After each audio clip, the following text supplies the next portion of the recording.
ओम कर श्री महागणेशाय नमः। राधे राधे दोस्तों, कैसे हैं आप सब। दोस्तों, कृष्ण जन्माष्टमी का पावन पर्व इस बार 30 अगस्त दिन सोमवार को है। इस दिन जन्माष्टमी का व्रत भी रखा जाता है।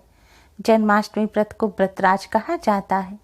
शास्त्रों के अनुसार यह दिन भगवान श्री कृष्ण को समर्पित होता है। इस दिन भगवान श्री कृष्ण का पूजन करने और व्रत करने से भगवान श्री कृष्ण की कृपा से कष्टों से छुटकारा मिलता है। जीवन में चली आ रही बड़ी से बड़ी परेशानी दूर हो जाती है। साथ ही मनचाहा वरदान भी प्राप्त होता है। जो निसंतान दंपत्ति इस दिन व्रत रखते हैं उन्हें संतान सुख की प्राप्ति होती है। कुंवारी कन्याओं को भी यह व्रत अवश्य ही करना चाहिए। यह व्रत करने से कुंवारी कन्याओं के विवाह में आ रहा विलंब भी दूर होता है और जल्द विवाह के योग बनते हैं। जन्माष्टमी के व्रत को व्रतराज कहा जाता है। शास्त्रों के अनुसार जन्माष्टमी का व्रत करने से 1000 एकादशियों के व्रत करने के बराबर पुण्य फल की प्राप्ति होती है। जन्माष्टमी का व्रत करने से कई जन्मों के पापों का नाश हो जाता है और एकादशी पर अन्न खाने का दोष भी दूर हो जाता है। शास्त्रों के अनुसार जो स्वस्थ व्यक्ति होते हैं और वह जन्माष्टमी का व्रत नहीं करते तो उन्हें मृत्यु के पश्चात नरक की यातना भोगनी पड़ती है। दोस्तों, जन्माष्टमी का दिन भगवान श्री कृष्ण को प्रसन्न करने के लिए बहुत ही खास माना जाता है। आज की इस वीडियो में हम आपको एक ऐसी चीज के बारे में बताने जा रहे हैं जिसे अगर आप जन्माष्टमी के दिन खा लेते हैं तो इससे आपको भगवान श्री कृष्ण की असीम कृपा प्राप्त होगी। भगवान श्री कृष्ण की कृपा से पापों का नाश हो जाएगा और जब पाप नष्ट हो जाएंगे तो दुर्भाग्य भी सौभाग्य में बदल जाता है। किस्मत साथ देने लग जाती है। आज के दिन इस एक चीज का सेवन करने मात्र से ही भगवान श्री कृष्ण के साथ ही धन की देवी माँ लक्ष्मी भी अपनी कृपा बरसाती हैं और घर में धन धान्य की कमी नहीं रहती। माँ लक्ष्मी अपने भक्तों की धन संबंधी सभी समस्याओं को दूर कर देती हैं। दोस्तों, भगवान श्री कृष्ण का जन्म भाद्रपद मास की कृष्ण पक्ष की अष्टमी तिथि को रात्रि 12 बजे रोहिणी नक्षत्र में हुआ था और तब चंद्रमा वृष राशि में गोचर कर रहे थे। इस बार भी यह सारे संयोग एक साथ बन रहे हैं, इसलिए इस बार की जन्माष्टमी को बहुत ही खास माना जा रहा है। साथ ही इस जन्माष्टमी पर स्वास्थ्य सिद्धि योग भी है और इस बार की जन्माष्टमी सोमवार के दिन भी है। शास्त्रों में सोमवार और बुधवार के दिन आने वाली जन्माष्टमी को विशेष महत्व दिया गया है। इन अद्भुत संयोग में आने वाली कृष्ण जन्माष्टमी पर भगवान श्री कृष्ण का पूजन करने से भगवान श्री कृष्ण अपने भक्तों को मनचाहा वरदान प्रदान करेंगे। दोस्तों, इस कृष्ण जन्माष्टमी पर रात्रि पूजन का यानी कि निशिता काल पूजन का शुभ मुहूर्त 30 अगस्त को रात 11:59 से देर रात 12:45 तक का है। भगवान श्री कृष्ण का जन्मोत्सव रात्रि में मनाया जाता है। जन्मोत्सव मनाने के लिए पहले ही दिन में अपने मंदिर की साफ सफाई कर लें। सभी भगवान जी को स्नान करा दें। तस्वीरों को साफ कपड़े से पोंछ दें। मंदिर को अच्छी तरह से लाइट वगैरह से सजाएं। भगवान श्री कृष्ण लड्डू गोपाल के लिए झूला अवश्य ही रखें और रात्रि 12 बजे पूजन करने से पहले ही स्नान कर स्वच्छ वस्त्र धारण करें। पीले रंग के वस्त्र पहनकर भगवान श्री कृष्ण का पूजन करना बहुत ही शुभ होता है, इसलिए हो सके तो पीले रंग के वस्त्र पहने। पीले वस्त्र ना हो तो भूलकर भी काले या नीले या अशुभ रंग के वस्त्र ना पहने। साफ सुथरे नए वस्त्र पहनकर भगवान श्री कृष्ण का पूजन करें।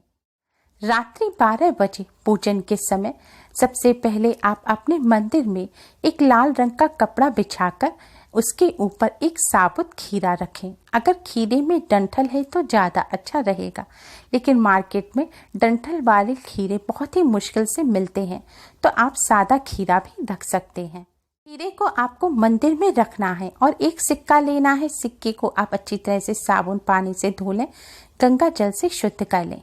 अब इस सिक्के की सहायता से आप खीरे को काटें। अगर आप पर डंठल वाला खीरा है तो आप खीरे को डंठल को सिक्के से काटें।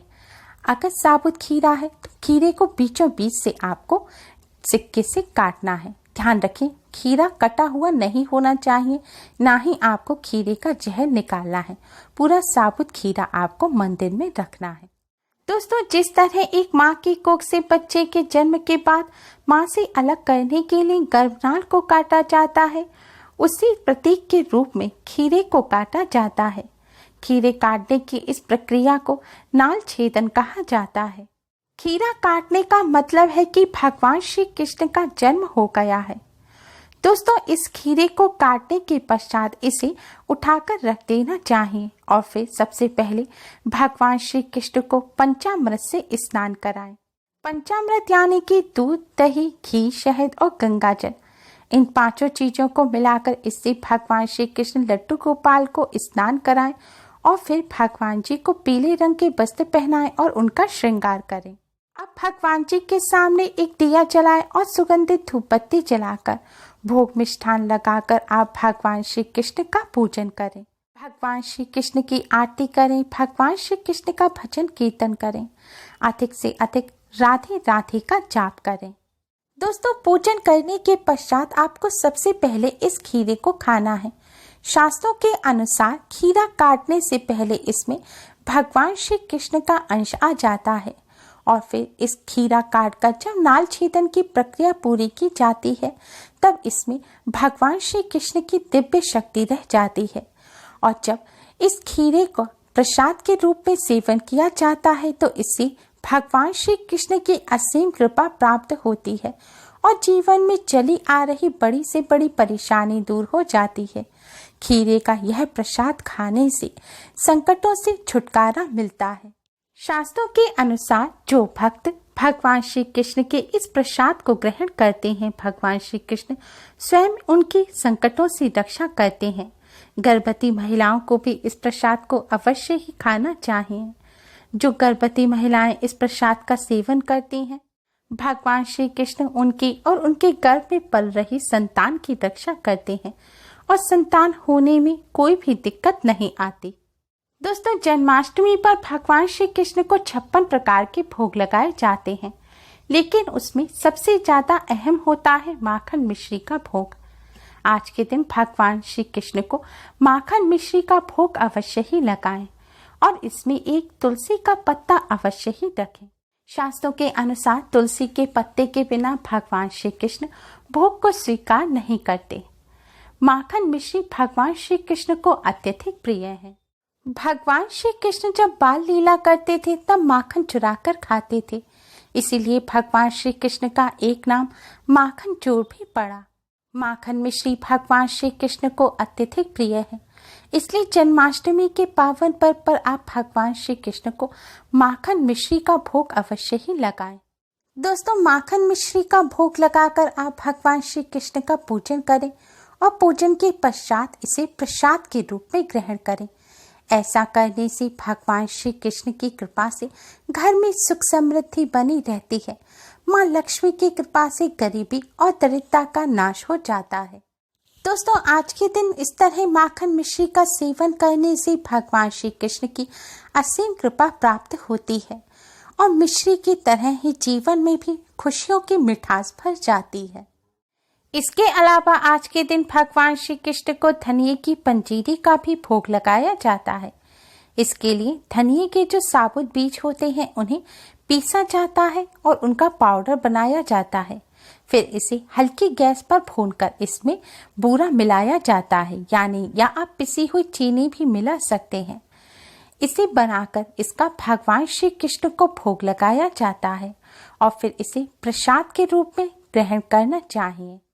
आज के दिन भगवान श्री कृष्ण को धनिये की पंजीरी का भोग लगाकर उसे प्रसाद के रूप में ग्रहण करने से भगवान श्री कृष्ण के साथ ही माँ लक्ष्मी की भी असीम कृपा प्राप्त होती है और घर में सुख समृद्धि आती है, धन धान्य में वृद्धि हो जाती है। दोस्तों, जन्माष्टमी का पावन पर्व भगवान श्री कृष्ण को समर्पित होता है। इस दिन अधिक से अधिक भगवान श्री कृष्ण का पूजन करें। भगवान श्री कृष्ण की कृपा प्राप्त करने के लिए राधा रानी का पूजन करें, राधे राधे का जाप करें। अगर आपने आज के दिन व्रत भी नहीं रखा है तो भी आप सात्विक भोजन ग्रहण करें। मीट, अंडा, प्याज, लहसुन, तम्बाकू, मदिरा इत्यादि का सेवन भूलकर भी ना करें। दोस्तों, आप सभी को KST राधे कृष्ण श्रृंगार परिवार की तरफ से कृष्ण जन्माष्टमी की हार्दिक शुभकामनाएं। उम्मीद है आपको हमारी ये वीडियो पसंद आई होगी। प्लीज़ लाइक कर अपने फ्रेंड्स के साथ शेयर जरूर करें और भी यूजफुल वीडियोस के लिए हमारे चैनल को सब्सक्राइब कर बेल आइकन को भी जरूर दबाएं। Thanks for watching. Radhe Radhe.